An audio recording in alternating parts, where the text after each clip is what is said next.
I've got something special for you today. This is a media manipulation compilation.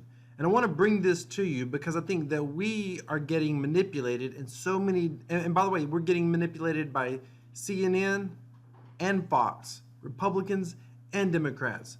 We, the people, are allowing ourselves unknowingly to be totally manipulated. And I want to prove some of what's going on today here in this video. So go ahead and let's start with this clip right here where basically CNN is calling out Fox for a very gross clip. Let's take a look at this and then we're going to find out what actually happened. Republican Party embracing the untethered, deranged conspiracy theory of QAnon that Democrats are running a secret cabal of Satan-worshipping, cannibalistic pedophiles in the government. It seemed likely that it would only be a matter of time before someone from the Republican Party and someone from Fox would try to spread that slime all over the Bidens. And that happened yesterday with a deranged segment from Fox host Maria Bartiromo and Republican Senator from Ron Johnson of Wisconsin. The clip is so gross and irresponsible, I'm not actually going to air it for you. But suffice it to say, it involves allegations about the most hideous of crimes and zero evidence, none at all, just tons of wildly irresponsible, pathetic, and groundless speculation. It's so gross, he's not going to air it. Wildless, baseless speculations. Predominantly, he frames it that all the speculations are about QAnon. It's just so gross, he's not going to air it. That segment has not been assailed by Senate Republicans and Bartiromo's colleagues is frankly complicity. I do not know how these people sleep at night or what they think they are doing to the nation or to the Republican Party. So he can't figure out why people have not. Now, if you heard this and you didn't understand it, like if you just saw this point of view, you were like, wow, that's gross. How come the Republican Party, Fox News, Maria's colleagues, how come they've not called her out for this baseless, these claims about QAnon? Well, of course, let's figure out what actually happened. I'm going to air it for you right here. This is the segment. Let's see how many times they talk about QAnon and gross pedophilia.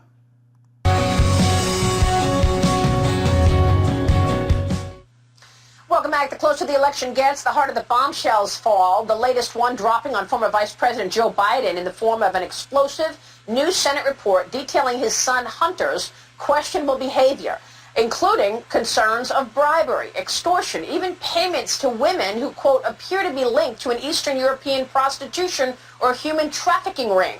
Senate Homeland Security Chairman Ron Johnson has spearheaded the GOP investigation, along with Iowa Senator... Wait a minute now. She didn't mention QAnon yet. She did talk about Biden's son may have something to do, or at least may have made payments to this woman that's associated with a prostitution ring. But even that is very different from pedophilia, and they haven't actually said that Biden was partaking in that per se. But again, interesting, that's so far all that's been said. This is a 9-minute interview.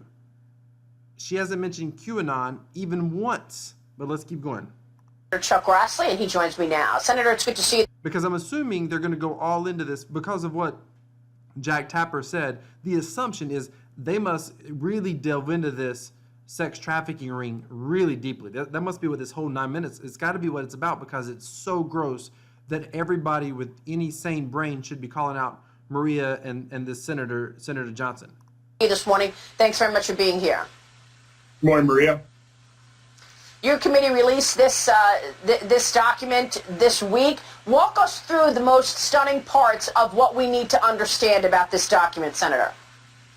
Well, let's just start with Ukraine. We found that Hunter and his partner Deb and their businesses raked in about $4.2 million. That's about $140,000 a month, almost $1.7 million per year for being on this board. We also found out that through George Kent that a $7 million bribe was paid to the Prosecutor General's office 7 months after Hunter and Devin joined the board. And of course, Hunter was put on the board supposedly for corporate governance and transparency. We also found out that the financial dealings extended way beyond Ukraine. For example, a $3.5 million payment made to Hunter Biden's businesses by the former wife of the now deceased former mayor of Moscow. She's a billionaire. It's widely believed that she got her billions through corrupt practices when her husband was the mayor. And then, of course, all of the business associations that Hunter Biden, the millions in cash flow between China and Chinese nationals that had connections to the Communist Party and the People's Liberation Army. And what, Maria, what is most frustrating is the press has basically just dismissed it, saying, oh, there's nothing new here, nothing illegal. First of all, it's not my job in Congress to prove illegality. By the way, the only claim that he made here where he did not have, that was unsubstantiated, because every other claim he made, he mentioned exact numbers, exact number of months, dates. Clearly, he's pulling this from some sort of document. The only claim that he made at this point, remember Jack Tapper said it was wild, baseless claims about QAnon. QAnon has not even been brought up. The only claim that he actually made, it was so gross that Jack Tapper could not show this video clip.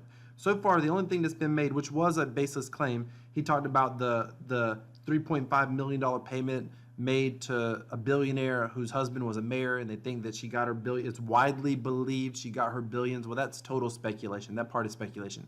But that has nothing to do with this whole QAnon thing yet. And this is just one little tidbit that he mentioned that appeared to have no basis. Let's keep going. We're here to... Because we know we're going to get deep into the QAnon stuff, right? Because Jack Tapper said QAnon. If you go watch that full clip, he probably says QAnon 4 to 6 different times. But let's keep going. To expose information that should be incredibly troubling to the American public, and yet the press just kind of shrugs and moves on.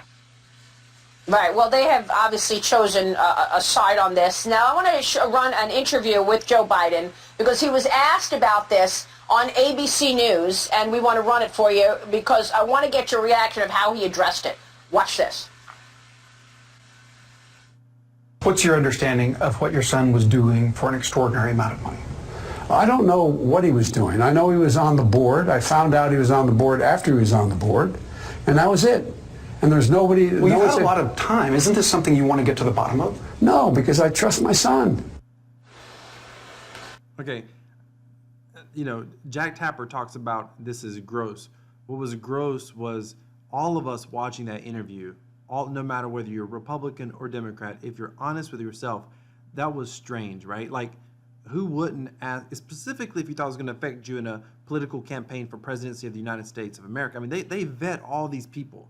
They have an idea of what's going to come up, what your political opponents are going to bring up. And if you're Joe Biden, you don't ask your son, hey, let's just assume, let's play devil's advocate and say, hey, Joe Biden did not really know. He didn't understand. Well, you're going to find out when you get ready to run for president at the very least. Who wouldn't have at least asked or inquired? So we all feel a little bit, I mean, I hate to use a cliche word, gross to that response, but we all know that was not, there's no way that's 100% accurate, right? But that's the only thing that's been gross so far. But let's keep going. And by the way, don't worry. We're going to get to the Republican side of this in a minute, where the Republicans also are manipulative in the media. So don't worry. This is definitely an equal opportunity offender. Your reaction, Senator. This is, of course, Axios on HBO, an interview which ran December 19th. I hate to say it, but Joe Biden is lying to the American public. When he said in the tail end of 2019 that he never spoke to his son about his overseas business dealings, that was a lie. We know in testimony now from Amos Hochstein, who is the only people we know that actually spoke directly to the vice president about this glaring conflict of interest. The vice president then talked to Hunter, who then set up me with Amos Hochstein to talk about this very subject. We know that Hunter took a multi-hour plane trip over to China with his father, had a separate agenda, but during that trip did arrange for a handshake between one of his business partners, Jonathan Lee, and the vice president. What was all that about? So I've never believed that vice president never talked to his son Hunter. He's still lying to the American public, and the mainstream media has to ask far tougher questions. Yeah, we have a graphic here of all of the international transactions that you were able to uncover, Senator. And you mentioned the $3.5 million wire transfer from the wife of the former mayor of Moscow. You mentioned opened a bank account with Chinese national, $100,000 global spending spree with James and Sarah Biden, and then paid non-residential woman who appeared to be linked to an Eastern European prostitution or human trafficking ring. it's pretty extraordinary what you've come up with. But where will the accountability be? I mean, you just mentioned that the press is not making anything. By the way, he received $3.5 million from wire transfer. That's easily going to be documentable. Opened a bank account with Chinese national Gongwin, whoever that is, Dong doing a $100,000 global spending spree. That's obviously going to be with James and Sarah Biden. That's obviously trackable. Paid non-residential woman who appear to be linked to Eastern European prostitution or human trafficking ring. I don't know how they know this, but clearly this payment is going to be trackable. Let's keep going. Because remember, Jack Tapper said it's totally baseless. There's nothing to it. Let's keep going. Of it. I want to go through this interview with William Barnett as well. This also was declassified this week. I've got the declassifications right here in front of me. What struck you from this interview with Mr. Barnett, an FBI agent? Primarily what he said, that the special counsel office was completely upside down. They already knew they wanted to get Trump. They already knew their theory of the case. And rather than have the evidence really guide the investigation, they basically just knew the evidence was there, and it's just a matter of how finding it. So they already come to their preconceived conclusion of this thing. And, Marie, if what you're reporting is correct, it is incredibly disappointing that John Durham is not going to be reporting. What's political is if he doesn't report. We have had the deep, and I will call it the deep state, through these other investigations, prevent the American public from knowing what happened with the FBI's corruption of their investigation, the corruption of the transition process, for now 3.5 years. We have been prevented from getting documents because John Durham doesn't want us to in any way, shape, or form affect his prosecution. So the bottom line, that means the American people might go to the polls without knowing the full extent and all the detail of all the corruption, again, of that FBI investigation and the corruption of the transition process. I think John Durham, if he's not going to present indictments, Attorney General Barr has to make available to the American public what they've already found out, or at a minimum. Okay, so there's another part here that's very interesting I want us to look at right here. Let me just give you one example. Here's a document we got from the General Services Administration. You can see that it's an email, and everything's presented except for the very bottom. They've redacted the mobile phone number of the person writing the email. Here's the exact same email we got from the FBI. You see something different here? Everything is redacted. And that, we're supposed to get thousands of pages from I had to finally subpoena the FBI. They are on their second extension. Everything is due by, I think, the 30th of September, and that's the kind of information we get. It's non-information. We have to fight over redacting the same documents that we get from other agencies. So I am not happy at all with the document production we've gotten out of Director Wray and the FBI. Not even close. You know what? I'm really glad you put up those documents, because this is something that I have heard from day one for 3+ years. When Ratcliffe was in Congress, Nunes in Congress, yourself in the Senate, you've been demanding documents to ensure that you understood what took place, and they will not get you the documents. They sit on documents and make it incredibly hard for you to prove the point that you know is true, and that is that it was a sham investigation into President Trump, and there's a ton of wrongdoing here. Do you think you're going to get the documents? I mean, is this Christopher Wray? Why is Christopher Wray still in charge of the FBI when he is overseeing these agents sitting on things? His job should be to restore the credibility and integrity of the FBI, and the only way you do that is through exposure. But the other point I have to make, Maria, when we finally do get these classified sections redacted or unredacted when they become declassified, you look at what information you have, and you have to ask yourself the question, what national security interest was at stake here? Why was this ever redacted? The answer is almost always because it embarrassed the agency or it embarrassed a powerful person. That is not the reason to classify information. It's certainly not the reason to keep the truth from the American public. And that's all I've been trying to do, is I've been trying to reveal the truth. Another important point to make. Yes. I've been accused of peddling Russian disinformation. There is no Russian disinformation in our 87-page report. The press report on it, and I'm calling on the press. You are duped. You are leaked false information.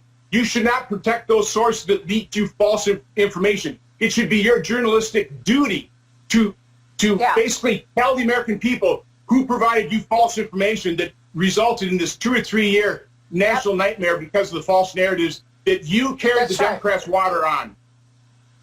All right, so it's media manipulation, it's political manipulation. By the way, if you come back and watch the rest of the Tapper interview, he mentions QAnon so many times. And I'm familiar with what this QAnon thing is, and I'm like, wow, really a mainstream news source is running on this? And yet when I watch it, and if you watch this whole thing, he mentions it several times. It's really amazing. I'll put the link for this this video, both videos, down in the bottom. We got more. I've got something for my cryptocurrency friends coming up next. I mean, this continues. I've got something for my Democrat viewers who want to see where the Republicans are doing the same thing. I'm going to show you here in a moment. Ladies and gentlemen, we are manipulated politically through the media for an agenda that is much different than our own as citizens. Those who follow my channel, you know I'm all about individual liberty. I'm all about freedoms. But we have to we as a organization, as individuals, and not an organization, we as individuals have to be aware of what's going on around us and be very, very careful. Take a look at this.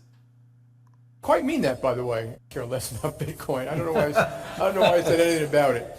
The blockchain is a technology, which is a good technology. We actually use it. It will be used for a lot of different things. God bless the blockchain. Cryptocurrencies and digital currencies, I think are also fine. JP Morgan moves $6 trillion around the world every day. We don't do it in cash. It's done digitally. If it can be done digitally with the blockchain, so be it. But it'll still be a dollar cryptocurrency. What I have an issue with is a non-fiat cryptocurrency. Dollar, so crypto, sterling, euro, yen, they're all fine. I don't personally understand the value of something that has no actual value. You all can do whatever you want, and I don't care. Okay? All right. That sounds definitive. Bitcoin hit a new high today. Keep listening. This is good. Now, keep in mind, this is about manipulation. This was a video that was carried on CNN, CNBC. I could care less what Bitcoin trades for, how it trades, why it trades, who trades it. If you're stupid enough to buy it, you'll pay the price for it one day. I've also told people that it can trade at $100,000 before it trades to zero. Tulip bulbs traded for $75,000 once, something like that. The only value of a Bitcoin is what the other guy will pay for it. And I think, honestly, I think there's a good chance that Bitcoin, a lot of the buyers out there are up there jazzing up every day so that maybe you'll buy it too and take them out. And I quite mean that, by the way. These people are very good at manipulating the press these days and getting news out. And so every day, you have CNBC, nonstop Bitcoin. Who cares about Bitcoin? I mean, who cares about Bitcoin? He actually said somebody could be jazzing it up so you could buy it. He thinks you're stupid if you buy it. Take a look at this. And then this happened just about a month later. After the boss calls Bitcoin a fraud, JP Morgan buys the dip. The very company that he's the CEO of starts buying Bitcoin. Just recently, news.bitcoin.com reported on JP Morgan executive Jamie Dimon calling Bitcoin a fraud and claiming he would fire any employee from his firm who traded the digital currency for being stupid. Now it seems JP Morgan's been caught red-handed in purchasing a bunch of XBT shares, Bitcoin shares, otherwise known as exchange-traded notes that track the price of Bitcoin. Look at that. So he talked about people were manipulating the price. The media was very good at getting information out. There he was doing the exact same thing, trying to get the price down so his traders could buy the dip. Look at that. Here's another one for you, my friends. This isn't just Start. This is from about 8 years ago. RNC DNC, both of them did it. This is unbelievable right here, ladies and gentlemen. The next 3 minutes, if you've not paid attention to anything else, and if you're still here, you believe in individual freedom, you believe that every individual on this earth should have a right to liberty and to self-govern themselves, and you believe in a free market, do me a favor and please smash that like button. And I would appreciate a subscribe if possible. All right, let's keep going. Take a look at this. This is unbelievable. This is about the time frame that I saw this video basically recaps 2 videos. And it was when I happened to see this years ago. It was probably the second time that I had ever saw blatant media or political manipulation, that it just really changed my perspective a lot, and it allowed me to be a lot less biased, because we're all biased. It allowed me to be a lot less biased when I was watching the news, and it causes me to sometimes say, like when I saw the Jack Tapper, a lot of people saw this clip and they're like, oh yeah, we hate Fox. Of course, Fox probably did something stupid, and they never even verified what they were being told because they had a slant against Fox. And I get it if your political leanings are different. However, when you go actually look at the clip, look at what was said, you're like, okay, what was so gross about that? Maybe, just maybe, he was trying to discount it. And if you watch his full interview, like the guy that he has on, he has a Republican congressman from Florida. The guy admits, they're supposed to be talking about that clip. The guy admits that he just watched the first start of it and he couldn't keep watching it, so he stopped. Well, if you can't watch that interview that we just saw, if that something about that interview makes you sick at your stomach that you couldn't finish watching it, then why in the world would you be in politics? Because that was nothing. But let's keep going. It gets better, ladies and gentlemen. This is unbelievable. Watch this. Well, 1 week ago tonight, we showed you incredible video from the Republican National Convention, a rule change that was pushed through that attempts to keep grassroots out of the process. The rule had to be voted on by delegates and needed 2/3 approval. Now, inside the convention hall, delegates who did make it, they were asked by Speaker of the House John Boehner to vote on adopting this new rule. Now listen as the vote is taken. The question is on. Okay, just to clarify what's happening in case you're not sure. The RNC convention, Republican National Convention, is taking place. This is 8 years ago. So it's taking place. And they meet, and outside of doing outside of electing a delegate for president, which is, of course, this year, Trump and Biden, but outside of doing that, they also vote on different platform stuff, like rule changes to the actual platform. So now that's what's happening right here with former Speaker Boehner. Pay attention very carefully to what's about to happen. On the adoption of the resolution, all those in favor signify by saying aye. All those opposed, no. Opinion of the chair, the ayes have it. The resolution is adopted. Without objection, the motion to reconsider is laid on the table. In the opinion of the chair, the ayes have it? How could the Speaker of the House determine clearly how many voted aye and how many voted no? As we showed you, it turned out that the reason Speaker Boehner was able to determine that 2/3 delegates had voted aye was because the whole thing was scripted and in a teleprompter. So flash forward 1 week. Yesterday at the Democratic National Convention, nearly the exact same thing happened. So let's set the stage. Former Ohio Governor Ted Strickland made a motion that part of the Democratic Party platform should include language that Jerusalem be considered the capital of Israel. The motion then had to be voted on and receive a 2/3 majority to pass. Los Angeles Mayor Antonio Villaraigosa was the chairman. The matter requires a 2/3 vote in the affirmative. All those delegates in favor say aye. All those delegates opposed say no. In the opinion of the... Let me do that again. All of those delegates in favor say aye. All those delegates opposed say no. Now hold it right there. Everyone, as you saw in that video, so confused. These delegates aren't following the script, and Villaraigosa isn't sure how to proceed. The ayes clearly don't have a 2/3 majority. So what to do? Listen to the woman who comes up behind the mayor and says, just keep going. They're going to do what they're going to do. And then you've got to let them do what they're going to do. I'll do that one more time. All those delegates in favor say aye. All those delegates opposed say no. In the opinion of the chair, 2/3 have voted in the affirmative. The motion is adopted, and the platform has been amended as shown on the screen. Just like at the RNC, leaders at the DNC really don't care what their delegates think. And just like at the RNC, the DNC scripted their vote. The only difference between Speaker Boehner and Mayor Villaraigosa is that the mayor kept stopping because he wasn't sure that he should keep reading the script. And scripted it was. Fox News has run this image of the teleprompter showing that in the opinion of the chair, 2/3 having voted in the affirmation. Which, on a side note, screams of hypocrisy for Fox to point it out that the DNC had done this. They've been talking about it for 2 days when they were silent. By the way, did you catch that? Did you catch Ben Swan? Notice he works for a Fox affiliate at the time. He actually got fired shortly after this. I don't know if it was over this, but did you notice his eyes? He was calling Fox a hypocrite, and his eyes darted to the side, looking at a producer or whatever. Let's take a look at that. Side note, screams of hypocrisy for Fox to point it out that the DNC had done this. They've been talking. Did you see that? Right there. about it for 2 days when they were silent as delegates were run over by Speaker Boehner at the RNC. But what you need to know here is that the national media is already missing the real story here. It's not about Jerusalem. It's not about Democrats and God or Republicans and Ron Paul. Who cares what the specific issue at hand is? The real story here is that what happened in Tampa last week at the RNC and what happened in Charlotte at the DNC yesterday proves the party bosses, Republican and Democrat, really don't care what delegates think. They don't care what the people think.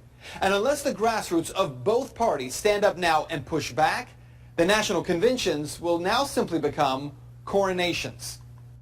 So, ladies and gentlemen, he said it best right there. The national media, the hypocrisy. Fox News knows good and well John Boehner was reading from a script as well. But did they point that out at the time? No. Media manipulation. What say you? Let me know down in the comments. Thank you so much for watching.